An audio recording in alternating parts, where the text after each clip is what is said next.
저는 올해 65입니다. 지난 20년간 부산 광안리 근처에서 분식집을 운영했어요. 아침 6시에 일어나 밤 9시까지 매일같이 가게를 지켰습니다.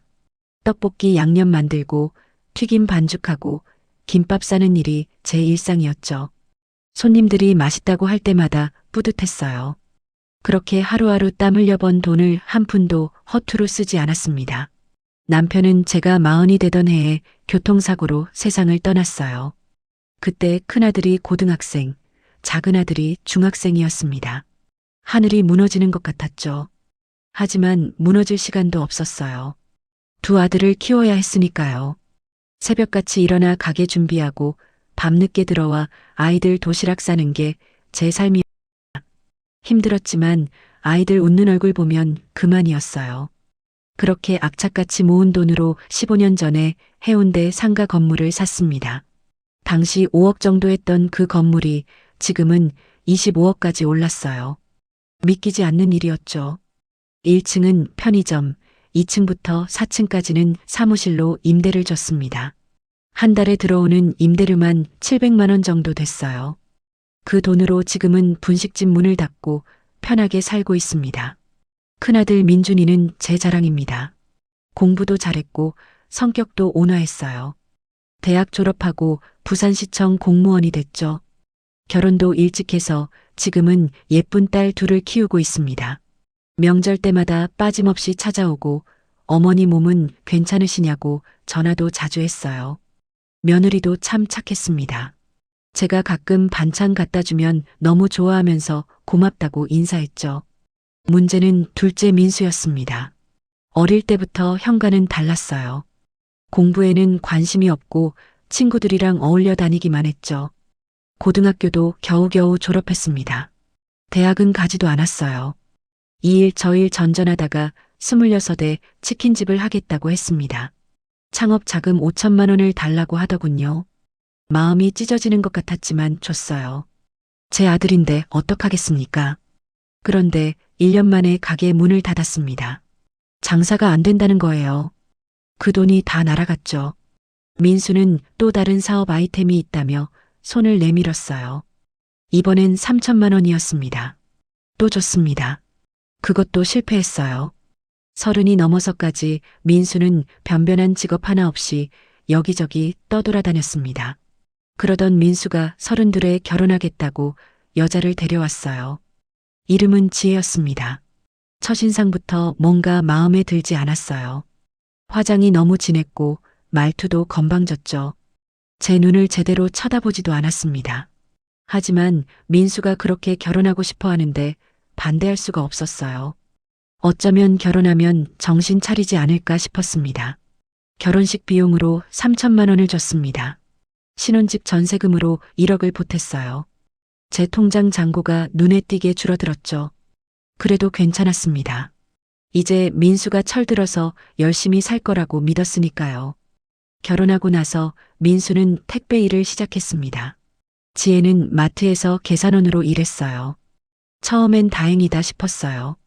드디어 정신 차렸구나 했죠. 하지만 연락은 거의 없었습니다. 명절에도 형수가 챙겨서 보낸 선물만 들고 왔어요. 제가 먼저 전화하면 바쁘다며 금방 끊었습니다. 밥 한번 먹자고 해도 시간이 없다는 핑계뿐이었죠. 서운했어요. 그렇게 많은 돈을 쏟아부었는데 이게 뭔가 싶었습니다. 하지만 애써 이해하려 했어요. 젊은 부부가 살기 바쁘겠지. 그러다 보면 나중에 효도하겠지 하면서요. 민준이네는 자주 봤습니다. 일주일에 한 번씩은 손주들 얼굴 보러 갔어요. 아이들이 할머니하고 달려오면 세상을 다 가진 기분이었죠. 민준이 부부도 저를 정성껏 대해줬습니다. 맛있는 걸 해놓고 기다리고 있었어요. 함께 밥 먹으면서 이런저런 이야기 나누는 게 행복했습니다. 민수네는 그렇지 않았어요. 제가 가겠다고 하면 귀찮다는 표정을 숨기지도 않았습니다. 지혜는 특히 심했죠. 한 번은 반찬을 만들어 갖고 갔는데 현관문도 안 열어줬어요. 문 앞에 놓고 가라고 했습니다. 그날 집에 돌아와서 한참을 울었어요. 이게 뭔가 싶었죠. 내가 뭘 잘못했나 자책도 했습니다. 그래도 저는 제 삶을 살았어요. 친구들과 등산도 다니고 요가 교실도 다녔습니다. 가끔은 여행도 갔죠. 부산 근처 온천에도 가고 경주도 다녀왔어요. 혼자 사는 게 외롭긴 했지만 그럭저럭 괜찮았습니다. 민준이네가 있으니까요. 손주들 얼굴만 봐도 힘이 났어요. 그러던 어느 날이었습니다. 5월 초순이었죠. 민수에게서 전화가 왔어요. 1년 만이었습니다. 심장이 쿵 내려앉았어요. 무슨 일이 있나 싶었죠. 혹시 또 돈 달라는 건 아닐까 걱정도 됐습니다. 떨리는 손으로 전화를 받았어요. 엄마, 저 민수예요. 그래. 무슨 일이니? 민수의 목소리는 평소와 달리 밝았습니다. 뭔가 좋은 일이 있는 것 같았어요. 엄마, 우리 제주도 여행 갈래요? 결혼기념일 선물로 엄마 모시고 가려고요. 순간 귀를 의심했습니다.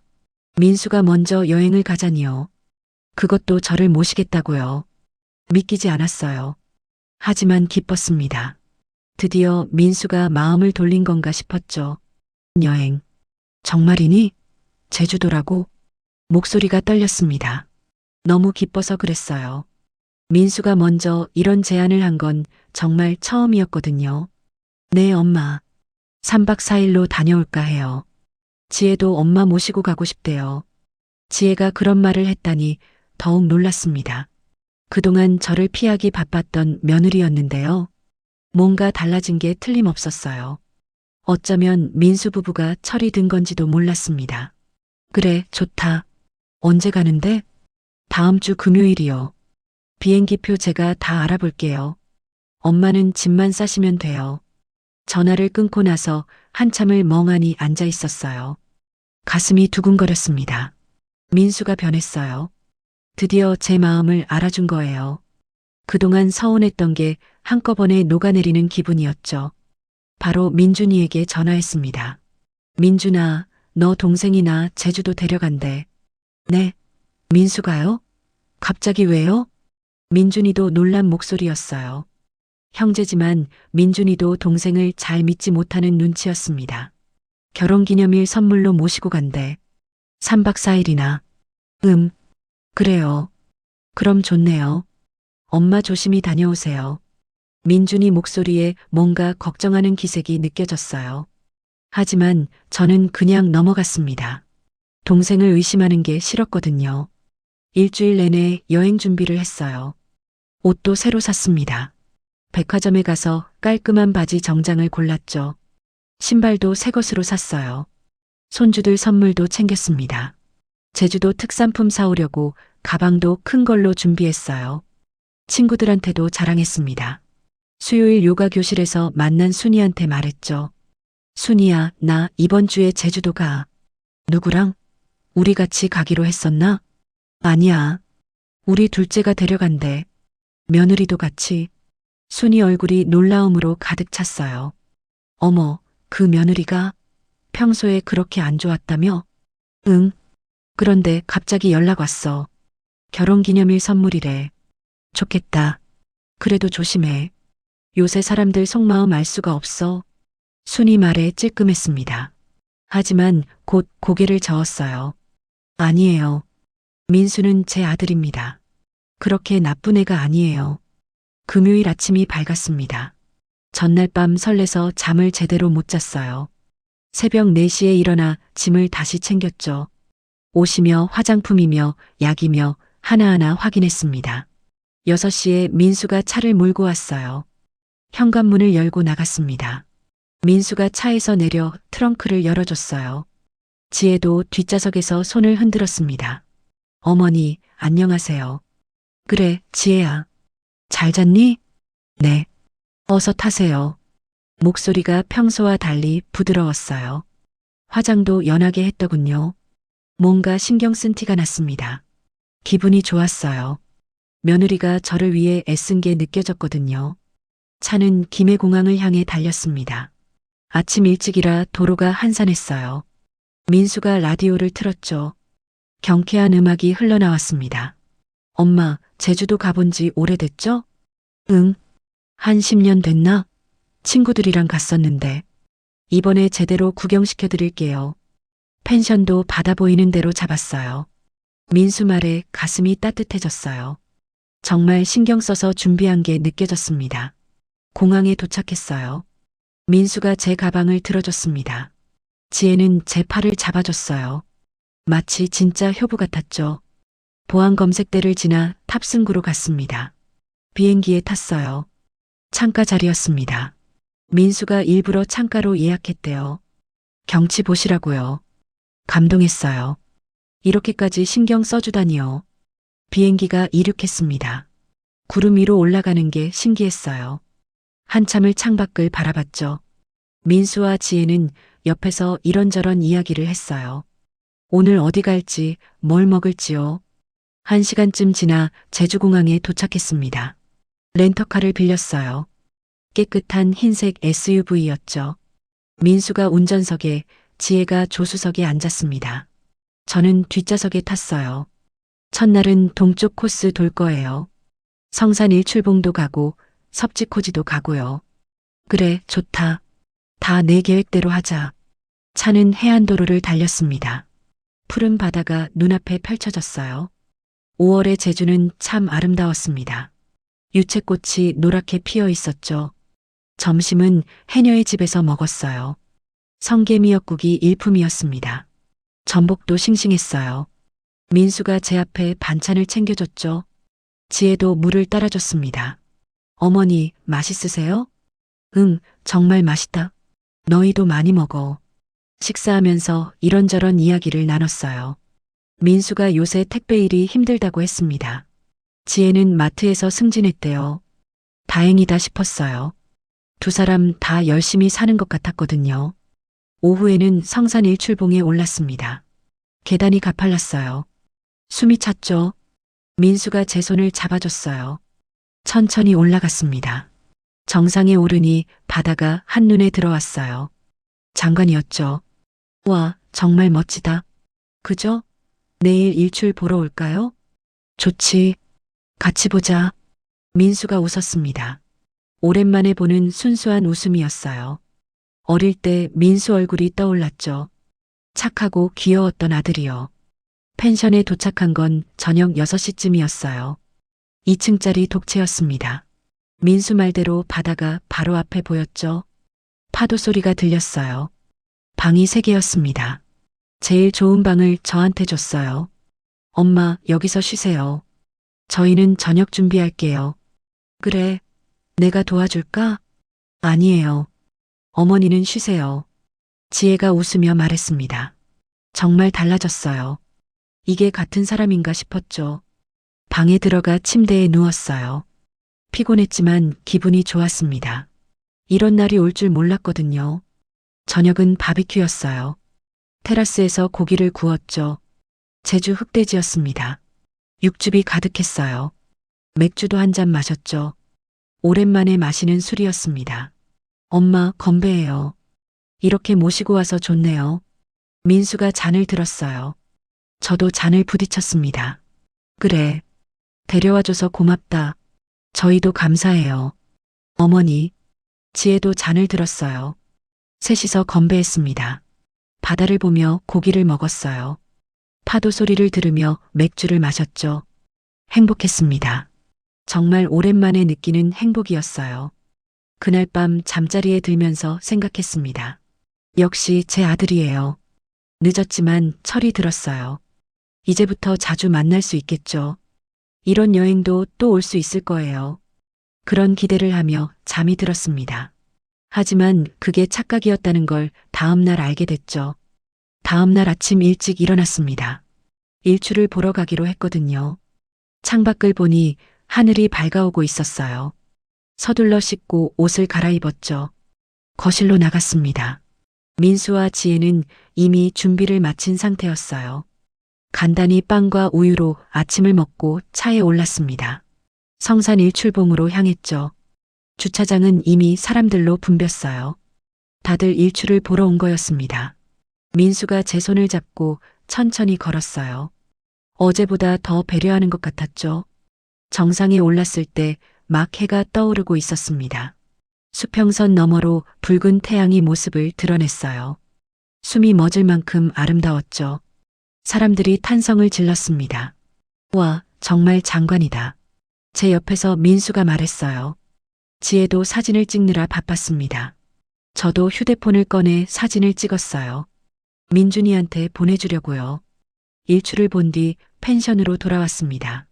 본격적인 아침 식사를 하기 위해서였죠. 지혜가 김치찌개를 끓였어요. 맛이 괜찮았습니다. 식사를 마치고 거실 소파에 앉았어요.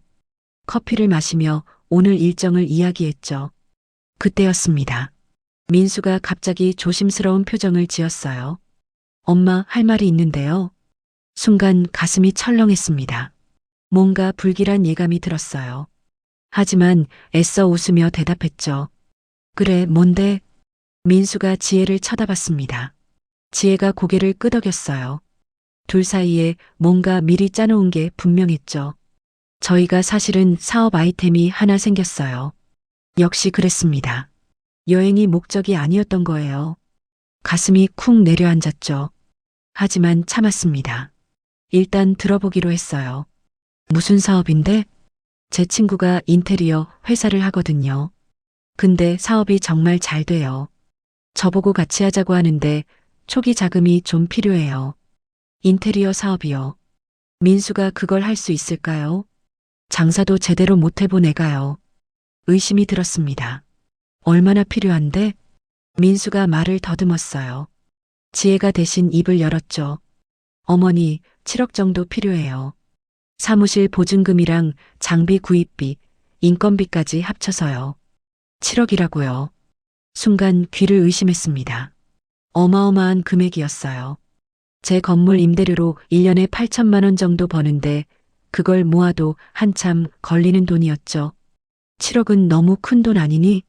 저희도 알아요. 근데 이 기회를 놓치면 안 될 것 같아서요. 친구가 딱 한 명만 파트너로 봤는데요. 민수 목소리에 간절함이 묻어났습니다. 하지만 저는 선뜻 대답할 수가 없었어요. 7억은 정말 큰 돈이었거든요.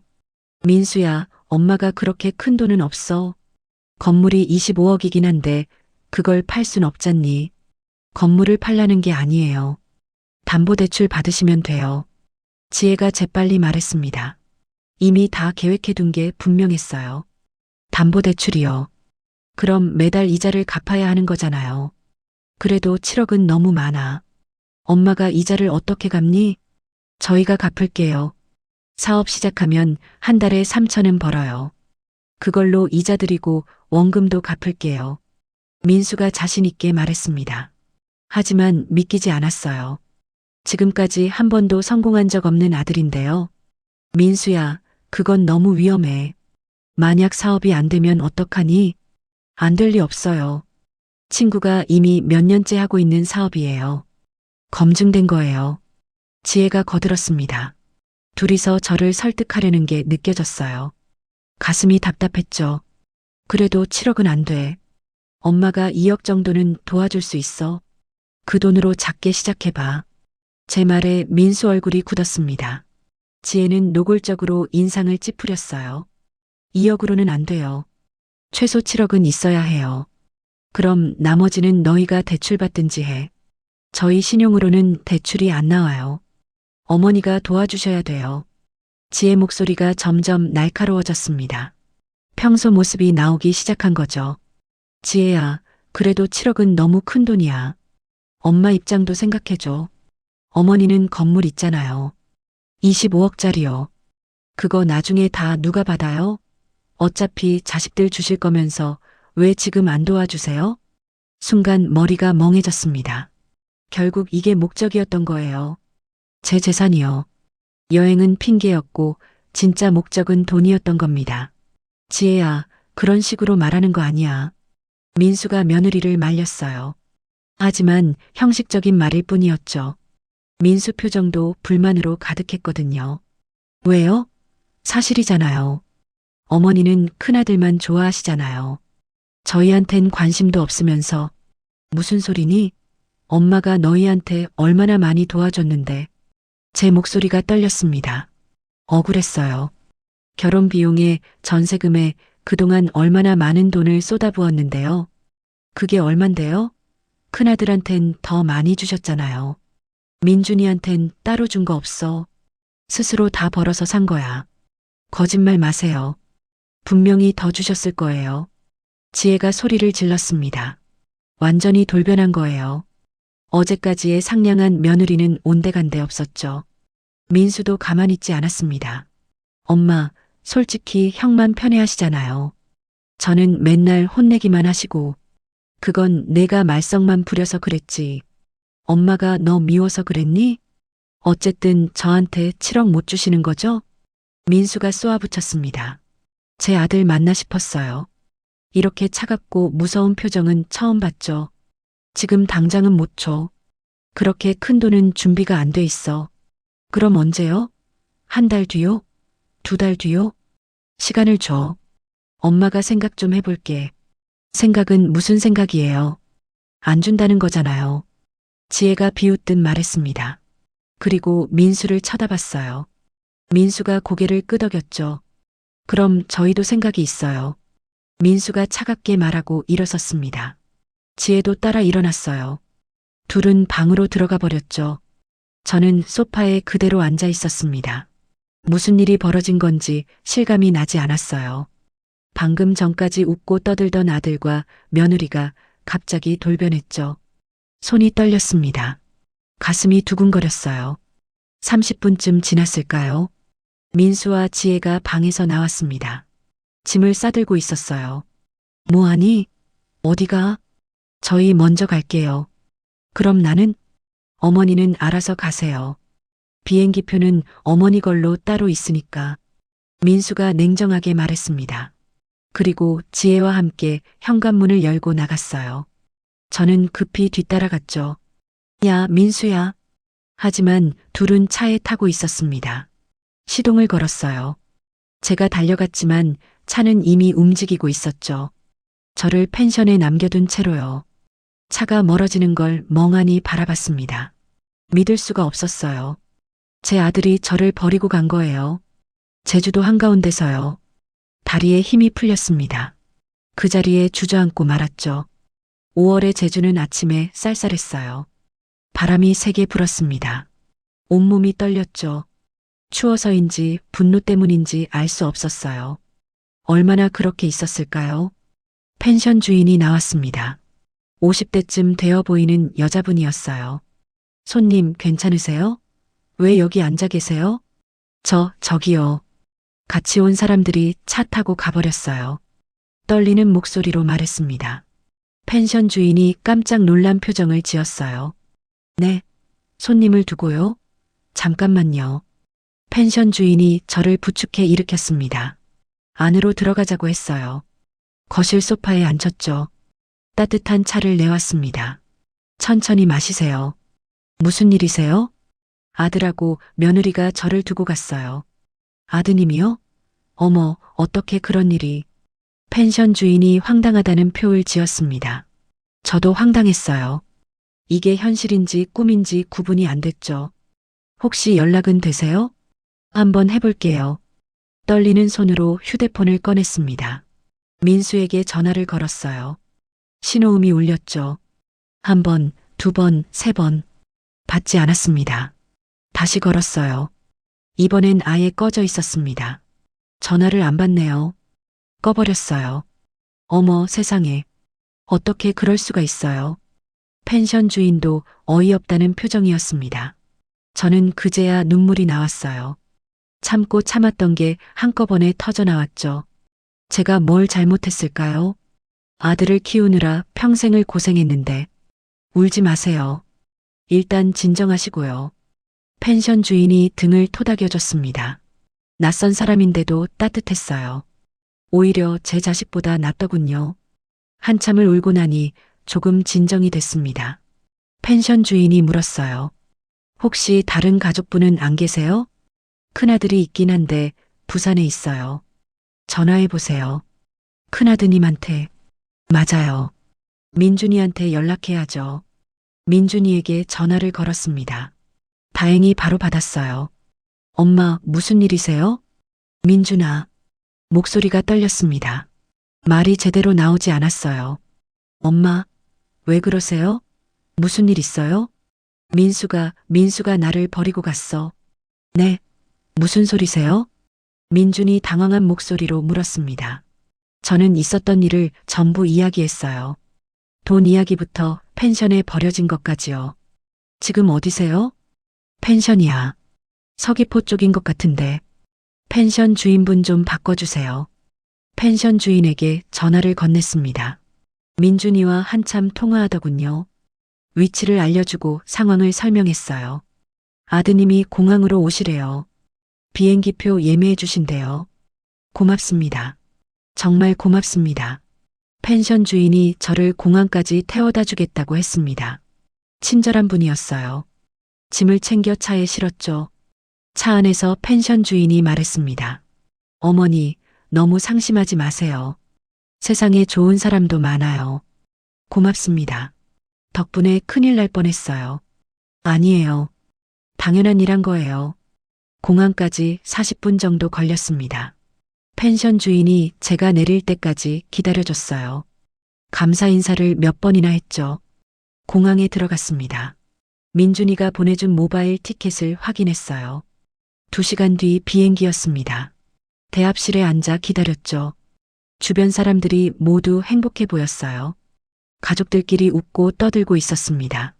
아이들이 뛰어다니고 연인들이 손을 잡고 걸었죠. 저만 혼자였어요. 초라했습니다. 비행기에 올랐습니다. 혼자 앉은 좌석이 너무 넓게 느껴졌어요. 올 때는 민수 옆에 앉아서 이런저런 이야기를 나눴는데요. 이제 그 자리는 빈 좌석이었습니다. 비행기가 이륙했습니다. 창밖으로 제주도가 멀어졌어요. 아름다웠던 섬이 작아져 갔죠. 어제까지만 해도 행복했는데요. 하루 만에 이렇게 달라질 줄 몰랐습니다. 김해공항에 도착했습니다. 민준이가 마중 나와 있었어요. 민준이를 보자 또 눈물이 났습니다.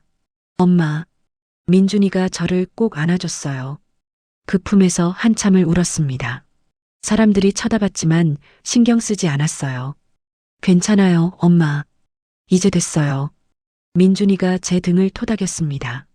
한참을 그렇게 있다가 정신을 차렸어요. 민준이가 제 가방을 들어줬습니다. 차에 탔어요. 민준이가 운전을 했죠. 한동안 아무 말도 하지 않았습니다. 민준이가 먼저 입을 열었어요. 민수한테 전화했어요. 받았니? 안 받더라고요. 문자는 남겼어요. 형으로서 할 말은 다 했어요. 그래. 더 이상 말이 나오지 않았습니다. 민준이도 조용히 운전만 했어요. 집 앞에 도착했습니다. 민준이가 같이 올라가겠다고 했어요. 함께 엘리베이터를 탔죠. 현관문을 열고 들어갔습니다. 집은 떠날 때 그대로였어요. 하지만 너무 썰렁했습니다. 어제 떠날 때는 설렜는데요. 돌아온 지금은 온몸이 무거웠어요. 소파에 앉았습니다. 민준이가 물을 따라줬어요. 엄마, 일단 쉬세요. 제가 형수한테 연락해서 반찬 좀 갖다 드리게 할게요. 고맙다, 민준아. 당연한 거예요. 엄마가 편찮으시면 언제든 연락하세요. 민준이가 나간 뒤 혼자 남았습니다. 정막이 무서웠어요. 텔레비전을 켰죠. 소리가 있어야 견딜 것 같았거든요. 하지만 집중이 안 됐습니다. 자꾸 오늘 일이 떠올랐어요. 민수와 지혜의 차가운 눈빛이요. 저를 버리고 떠난 차가요. 밤이 됐습니다. 침대에 누웠지만 잠이 오지 않았어요. 눈을 감으면 펜션 앞 도로가 보였습니다. 멀어지는 차가 보였죠. 눈을 떴어요. 천장을 바라봤습니다. 새벽 3시가 넘어서야 겨우 잠이 들었습니다. 하지만 악몽을 꿨어요. 민수가 저를 밀치는 꿈이었죠. 벼랑 끝에서 떨어지는 꿈이었습니다. 다음 날 아침 몸이 무거웠어요. 일어나기가 힘들었죠. 온몸이 아팠습니다. 열이 나는 것 같았어요. 약을 먹었습니다. 죽을 끓여 먹으려 했지만 입맛이 없었어요. 한 숟가락 떠먹고 그만뒀죠. 이틀째도 사흘째도 마찬가지였습니다. 침대에서 일어나지 못했어요. 민준이가 매일 전화했지만 괜찮다고만 했습니다. 걱정 끼치기 싫었거든요. 사흘 만에 민수에게 전화를 걸었습니다. 이번엔 받았어요. 뭐예요? 차갑고 짜증 섞인 목소리였습니다. 민수야, 엄마야. 알아요. 뭔데요? 너 지금 뭐 하는 거니? 무슨 말씀이세요? 어떻게 엄마를 버리고 갈 수가 있니? 제가 언제 버렸어요? 비행기표 있었잖아요. 민수는 전혀 미안해하지 않았습니다. 오히려 당연하다는 투였죠. 그래도 그렇지. 어떻게 펜션에 혼자 두고 가니? 엄마가 7억을 안 주시잖아요. 저도 실망했어요. 그게 엄마를 버릴 이유가 되니? 어쨌든 저는 할 말 없어요. 마음 바뀌시면 연락하세요. 민수가 일방적으로 전화를 끊었습니다. 저는 휴대폰을 떨어뜨렸어요. 힘이 빠졌죠. 그날 결심했습니다. 이제 민수와는 끝이에요. 아들로 생각하지 않기로 했죠. 제 마음을 지키기 위해서였습니다. 알아누웠던 몸을 간신히 일으켰습니다. 거울을 봤어요. 제 얼굴이 아닌 것 같았죠. 핏기 없이 창백했고 눈은 퀭하니 들어가 있었습니다. 뺨은 홀쭉해졌어요. 사흘 만에 늙어버린 기분이었죠. 씻고 옷을 갈아입었습니다. 밖에 나가야 했어요. 이대로 있다간 정말 죽을 것 같았거든요. 집 근처 공원으로 향했죠. 벤치에 앉았습니다. 아이들이 뛰어놀고 있었어요. 엄마들이 옆에서 지켜보고 있었죠. 행복해 보이는 풍경이었습니다. 저도 한때는 저랬어요. 민수와 민준이를 데리고 공원에 왔었죠. 그때가 그리웠습니다. 휴대폰이 울렸어요. 민준이었습니다. 엄마 어디세요? 공원에 나와 있어. 괜찮으세요? 목소리가 안 좋은데요. 응, 괜찮아. 바람 좀 쐬려고. 제가 저녁에 갈게요. 형수랑 같이요. 그래, 고맙다. 전화를 끊고 한참을 그렇게 앉아 있었습니다. 생각이 많아졌어요. 앞으로 어떻게 살아야 할지요. 민수는 이미 끝났어요. 하지만 제 인생은 계속되잖아요. 문득 민준이가 떠올랐습니다. 착한 아들이죠. 항상 저를 챙겨줬어요. 반면 민수는 평생 저한테 손만 벌렸습니다. 결혼할 때도 사업한다고 할 때도요. 이번에도 그랬죠. 화가 났습니다. 민수한테가 아니라 제 자신한테요. 왜 그렇게 매번 속아 넘어갔을까요? 왜 민수만 바라봤을까요? 민준이는 항상 제 곁에 있었는데요. 그때 결심했습니다. 이제 진짜 가족한테만 잘해주자고요. 민준이한테요. 제 손주들한테요. 민수는 더 이상 제 아들이 아니에요. 집으로 돌아왔습니다. 서랍을 뒤져 통장을 꺼냈어요. 건물 관련 서류도 찾았죠. 한참을 들여다봤습니다. 25억짜리 건물이요. 제 인생의 결실이었어요. 민수는 이걸 노렸던 거예요. 저를 사랑해서가 아니라 돈 때문에 여행을 제안했던 겁니다. 7억을 요구했고 거절하니 저를 버렸죠. 치밀하게 계획한 거였어요. 그렇다면 저도 계획을 세워야죠. 민수한테 절대 이 건물이 가지 않게요. 한 푼도 주지 않을 거예요. 저녁 때 민준이가 왔습니다. 형수와 손주들도 함께였어요.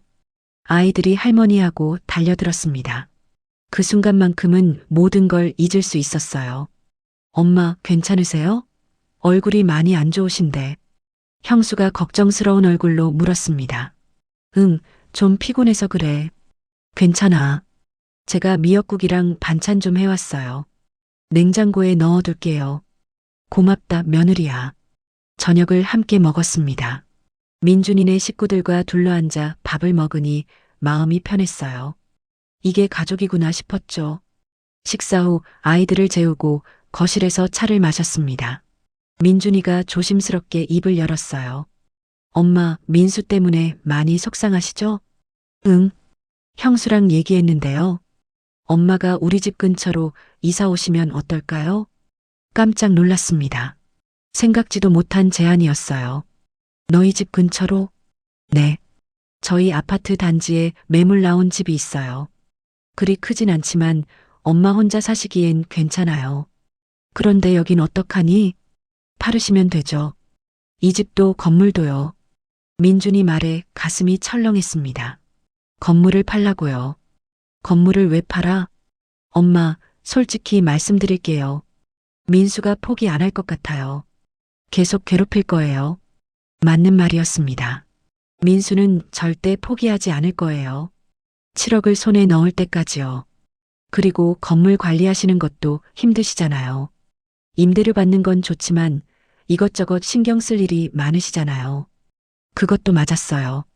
요새 임차인들 문제로 스트레스를 많이 받았거든요.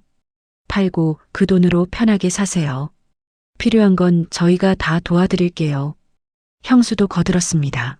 어머니, 저희 아파트 바로 옆동이에요. 매일 뵐 수 있어요. 아이들도 좋아할 거예요. 손주들이요.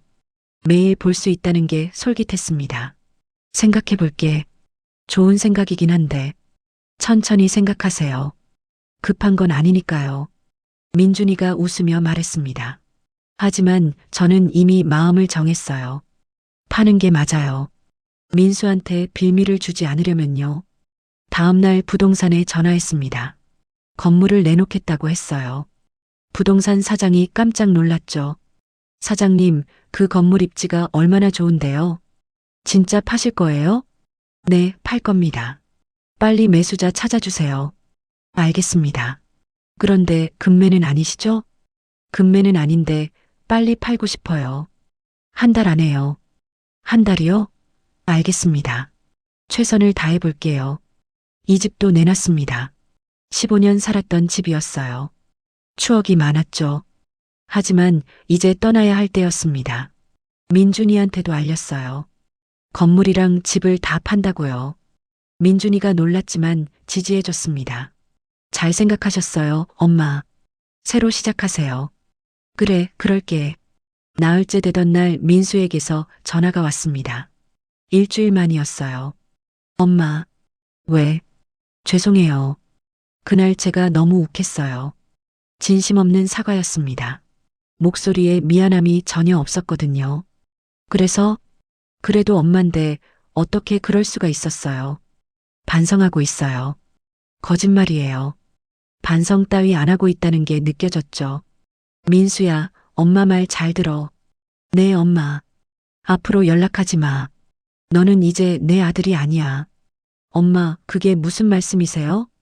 민수 목소리가 당황으로 흔들렸습니다. 그대로야. 나한테 더 이상 연락하지 마. 돈도 기대하지 말고. 엄마, 제가 잘못했어요. 용서해 주세요. 용서는 무슨 용서? 너는 날 펜션에 버리고 갔잖아. 그게 자식이 할 짓이니? 진짜 죄송해요. 다시는 안 그럴게요. 됐어. 이제 끝이야. 전화 끊는다. 엄마, 잠깐만요. 전화를 끊었습니다.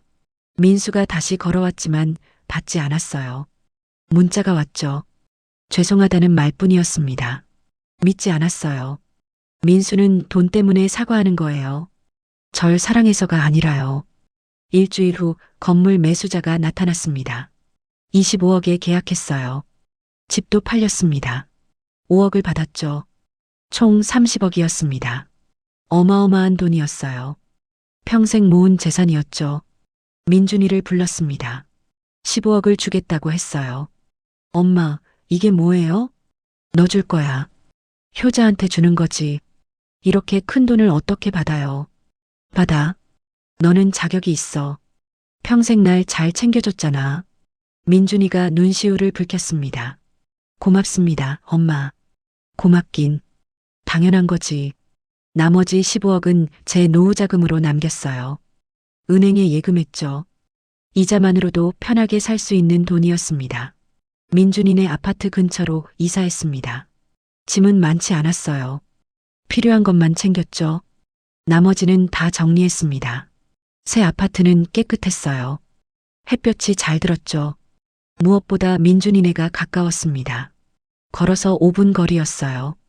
이사한 날 민준이네 식구들이 다 왔습니다. 집들이를 해줬어요. 손주들이 방방 뛰어다니며 좋아했죠.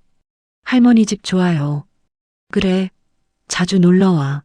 네, 행복했습니다. 오랜만에 느끼는 평화였어요. 그날 밤 혼자 와인을 한 잔 마셨습니다. 새집 거실에 앉아서요. 창밖으로 야경이 보였어요. 민수 생각이 났습니다. 하지만 후회는 없었어요. 제대로 된 선택을 한 거니까요. 일주일쯤 지났을 때였습니다. 민준이네 집에서 손주들과 놀고 있었어요. 아이들이 레고를 갖고 놀자고 졸랐죠. 함께 바닥에 앉아 블록을 쌓고 있었습니다. 민준이가 출근하고 형수는 설거지를 하고 있었어요. 평화로운 오후였죠. 그때 초인종이 울렸습니다. 누구세요? 형수가 인터폰을 확인했어요. 그리곤 얼굴이 굳었습니다. 어머니, 민수 씨가 왔어요. 심장이 쿵 내려앉았습니다. 민수가요. 여기까지 찾아온 거예요. 문 열어주지 마. 네, 알겠어요. 형수가 인터폰으로 말했습니다. 지금 안 돼요. 돌아가세요. 하지만 초인종은 계속 울렸어요. 멈출 기미가 없었죠. 5분, 10분이 지났습니다. 민수는 포기하지 않았어요. 형수님, 문 좀 열어주세요. 엄마 뵙고 싶어요. 인터폰 너머로 민수 목소리가 들렸습니다. 애원하는 투였어요. 안 된다고 했잖아요. 경찰 불러요. 형수가 단호하게 말했습니다. 그제야 초인종이 멈췄어요. 하지만 민수는 가지 않았습니다. 현관문 앞에 앉은 것 같았어요. 인기척이 느껴졌거든요. 형수님, 저 여기 있을게요. 엄마 나올 때까지요. 어이가 없었습니다. 대체 뭐 하는 짓인지요? 어머니, 어떡하죠? 형수가 걱정스러운 얼굴로 물었어요. 나도. 지치면 가겠지. 하지만 민수는 가지 않았습니다. 1시간이 지나고 2시간이 지났어요. 여전히 문 앞에 있었죠. 손주들이 이상하게 쳐다봤습니다. 할머니, 문 밖에 누가 있어요? 아니야, 아무도 없어. 근데 소리가 나는데요?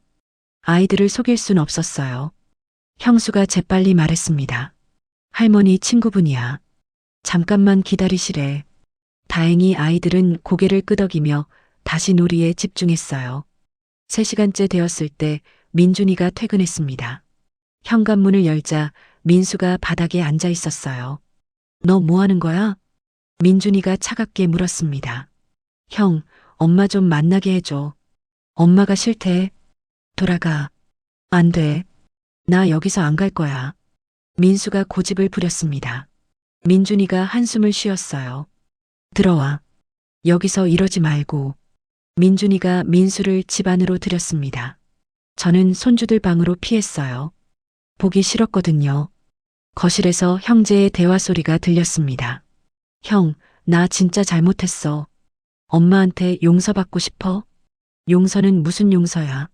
너 엄마를 펜션에 버렸잖아. 그게 정말 미친 짓이었어. 내가 정신이 나갔었어. 민수 목소리에 눈물이 섞여 있었습니다. 하지만 믿을 수 없었어요. 너 돈 때문에 그러는 거지? 아니야. 진짜 엄마가 보고 싶어서 그래. 거짓말하지 마. 엄마가 건물 팔았다는 거 알고 온 거잖아. 전곡을 찔린 듯 민수가 말을 못했습니다. 역시 돈 때문이었어요. 나가. 다신 오지 마. 형, 제발. 나가라고 했어. 민준이가 소리를 질렀습니다. 평소엔 온화한 민준이가 화내는 걸 처음 봤어요. 민수가 나간 것 같았습니다. 현관문이 닫히는 소리가 들렸죠. 조금 후 민준이가 방으로 들어왔어요. 엄마, 괜찮으세요? 응, 괜찮아. 고맙다. 동생이 미쳤나 봐요. 어떻게 저렇게까지 하는지. 민준이가 한숨을 쉬었습니다. 저도 한숨이 나왔어요. 하지만 그게 끝이 아니었습니다. 다음 날도 민수가 왔어요. 제 집 앞에요. 초인종이 울렸습니다. 인터폰을 확인하니 민수와 지혜였어요. 둘 다 왔더군요. 엄마, 저예요. 문 열어주세요. 받지 않았습니다. 하지만 초인종은 계속 울렸죠. 어머니, 제발 한 번만 만나주세요. 정말 죄송해요. 지혜 목소리도 들렸습니다. 어제까지만 해도 그렇게 건방지던 며느리가요. 30분쯤 지났을까요? 초인종이 멈췄어요. 갔나 싶었죠. 현관문을 열고 확인했습니다. 민수와 지혜가 문 앞에 무릎을 꿇고 앉아 있었어요. 깜짝 놀랐습니다. 너희 뭐 하는 거니? 엄마, 용서해 주세요. 제가 잘못했어요. 민수가 머리를 조아렸습니다. 지혜도 따라했어요. 제가 미쳤었어요. 어머니를 그렇게 대하다니. 일어나. 보기 흉하게. 용서해 주실 때까지 안 일어날 거예요. 민수가 고집을 부렸습니다. 이웃들이 쳐다보기 시작했어요. 창피했죠. 들어와. 마지못해 문을 열어줬습니다. 둘이 들어왔어요. 거실 바닥에 무릎을 꿇었죠. 이제 그만해. 일어나. 싫어요. 엄마가 용서해 주실 때까지요. 민수가 울먹였습니다. 지혜도 눈물을 흘렸어요. 연기 같았어요. 너희 왜 이러니? 진짜 이유가 뭐야? 엄마가 보고 싶어서요. 진심이에요. 거짓말. 돈 때문이잖아. 제 말에 둘 다 얼굴이 굳었습니다.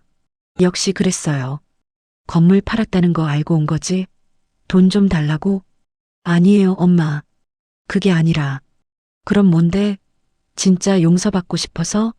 민수가 대답을 못했습니다. 지혜가 대신 입을 열었어요. 어머니, 저희 정말 반성하고 있어요. 그날 일은 정말 죄송해요. 그래서 용서받으면 뭐 해줄 건데? 뭐든지 할게요. 효도할게요. 필요 없어. 나한텐 민준이가 있어.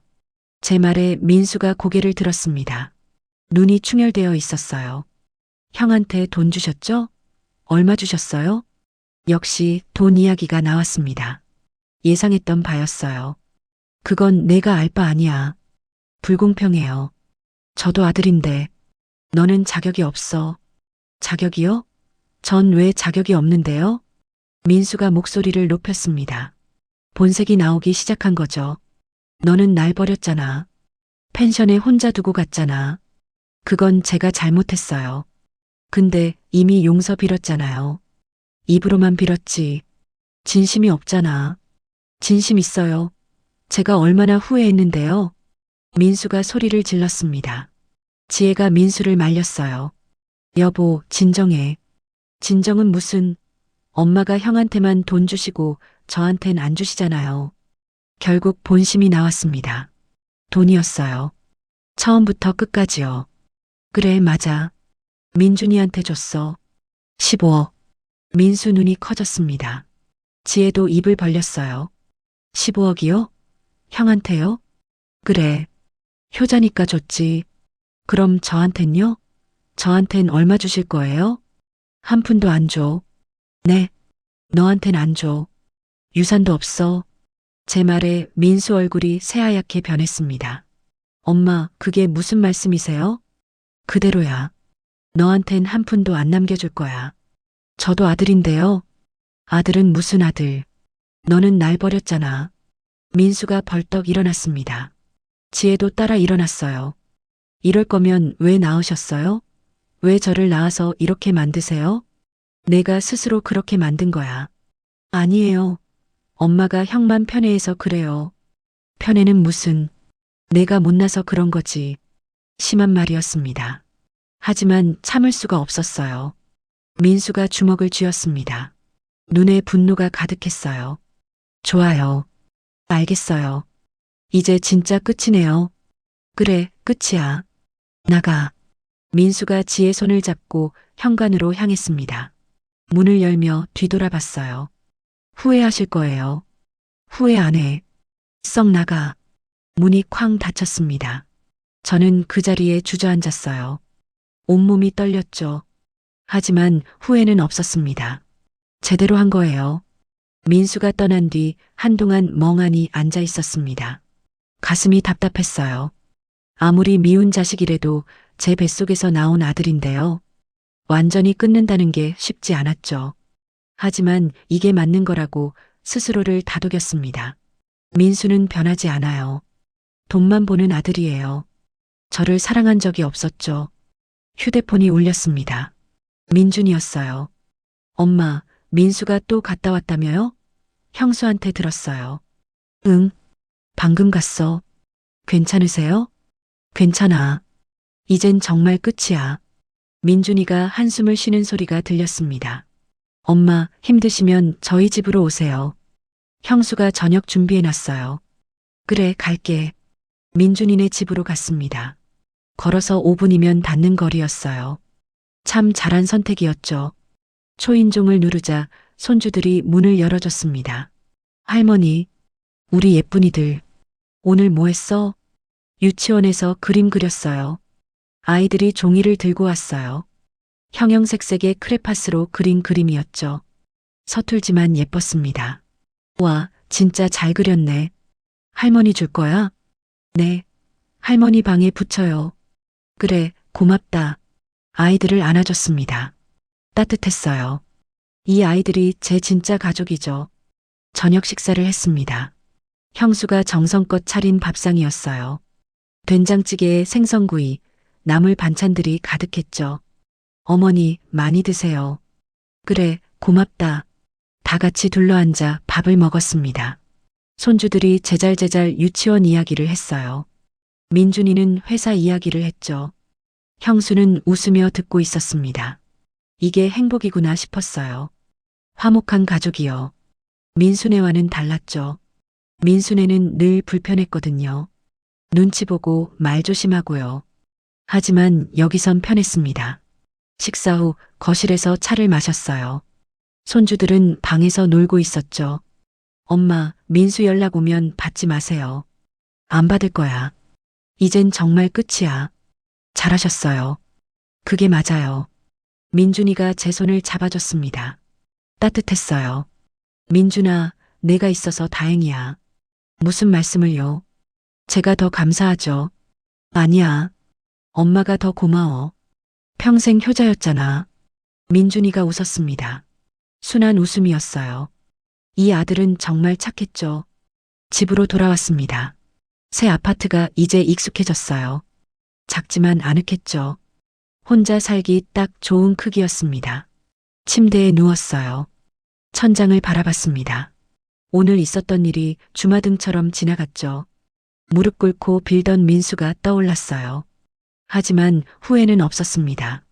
제대로 된 선택을 한 거예요. 진짜 가족 곁에 있기로요. 다음 날 아침 일찍 일어났습니다. 오랜만에 상쾌한 기분이었어요. 창문을 열자 시원한 바람이 들어왔죠. 요가 매트를 펼쳤습니다. 스트레칭을 시작했어요. 몸이 한결 가벼워진 것 같았죠. 운동 후 샤워를 하고 옷을 갈아입었습니다. 거울을 봤어요. 며칠 전보다 얼굴에 생기가 돌았죠. 웃음도 나왔습니다. 친구 순이에게 전화를 걸었어요. 순이야, 나야. 순자야. 잘 지내? 응. 이사 잘했어. 다행이다. 목소리 밝아졌네. 그치? 나도 그런 것 같아. 순이와 한참 수다를 떨었습니다. 제주도 일도 이야기했어요. 순이가 화를 냈죠. 그 나쁜 자식. 어떻게 엄마를 버려? 이젠 괜찮아. 다 정리했어. 잘했어. 그런 자식 필요 없어. 맞아. 민준이만 있으면 돼. 통화를 끝내고 부엌으로 갔습니다. 아침을 먹으려고요. 냉장고를 열었어요. 형수가 만들어준 반찬들이 가득했죠.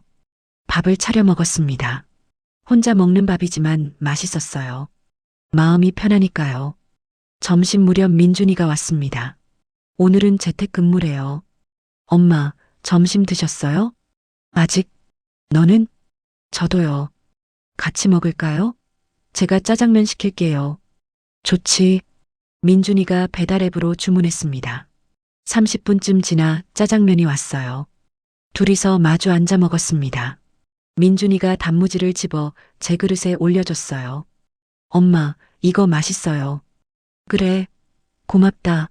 엄마, 요새 표정이 많이 좋아지셨어요. 그래, 네. 이사 오시길 잘하셨어요. 나도 그렇게 생각해. 너희 곁에 있으니까 좋더라. 민준이가 환하게 웃었습니다. 식사 후 민준이는 일하러 가고 저는 산책을 나갔어요. 아파트 단지 안공원이 잘 꾸며져 있었죠. 벤치에 앉았습니다. 햇볕이 따사로웠어요. 나무 그늘 아래 앉아 있으니 평화로웠죠. 휴대폰을 꺼냈습니다. 민수한테서 온 문자가 몇 통 있었어요. 읽지 않고 삭제했습니다. 더 이상 볼 필요가 없었거든요. 그때 모르는 번호로 전화가 왔습니다. 받았어요. 여보세요? 어머니, 저 지혜예요. 며느리였습니다. 목소리가 떨리고 있었어요. 무슨 일이니? 어머니, 제발 한 번만 도와주세요. 저희 정말 힘들어요. 뭐가 힘든데? 집 전세금 만기가 다 됐는데 갱신이 안 돼요. 나가야 하는데 돈이 없어요. 역시 돈 이야기였습니다. 예상했던 바였어요. 그건 너희가 알아서 해야지. 왜 나한테 전화해? 어머니 아니면 갈 데가 없어요. 제발이요. 안 돼. 나도 이제 여유 없어. 거짓말 마세요.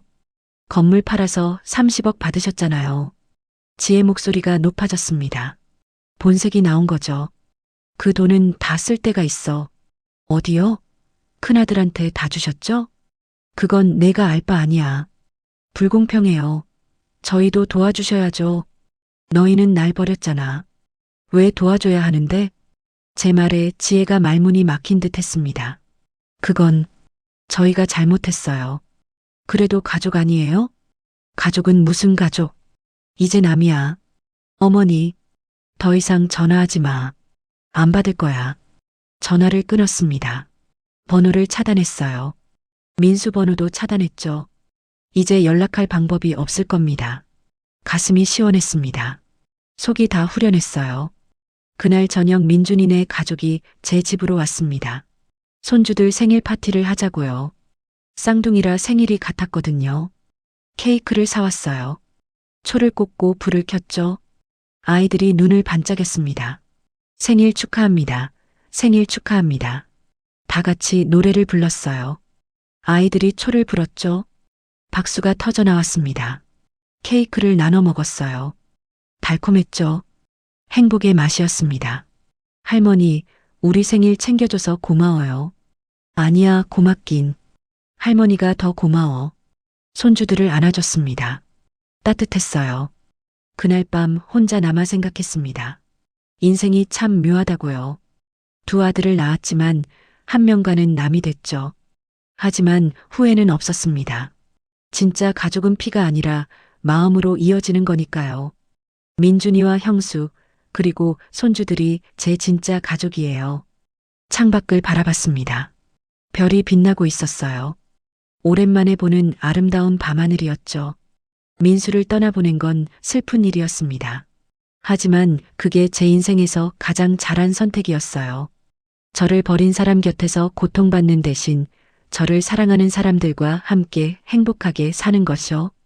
이게 제 복수였습니다. 완벽한 복수요. 민수가 원했던 돈을 한 푼도 주지 않고 진짜 가족과 행복하게 사는 것이요. 휴대폰을 꺼냈습니다. 민준이에게 문자를 보냈어요. 고맙다 아들아. 내가 있어서 엄마는 행복해. 곧 답장이 왔습니다. 저도 사랑해요 엄마. 오래오래 건강하세요. 문자를 읽으며 웃었습니다. 따뜻한 눈물이 흘렀어요. 이번엔 슬픔이 아닌 행복의 눈물이었죠. 침대에 누웠습니다. 편안했어요. 오랜만에 느끼는 평화였죠. 내일은 손주들과 놀이터에 가기로 했습니다. 모레는 형수와 장을 보러 가요. 다음 주엔 민준이네 가족과 온천 여행을 갈 계획이죠. 앞으로의 날들이 기대됐습니다. 사랑하는 사람들과 함께할 시간들이요. 눈을 감았습니다. 마음이 편안했어요. 제 선택이 옳았다는 확신이 들었죠. 저를 버린 아들을 용서하지 않고 저를 사랑하는 가족과 행복하게 사는 것. 이것이야말로 가장 완벽한 복수였습니다.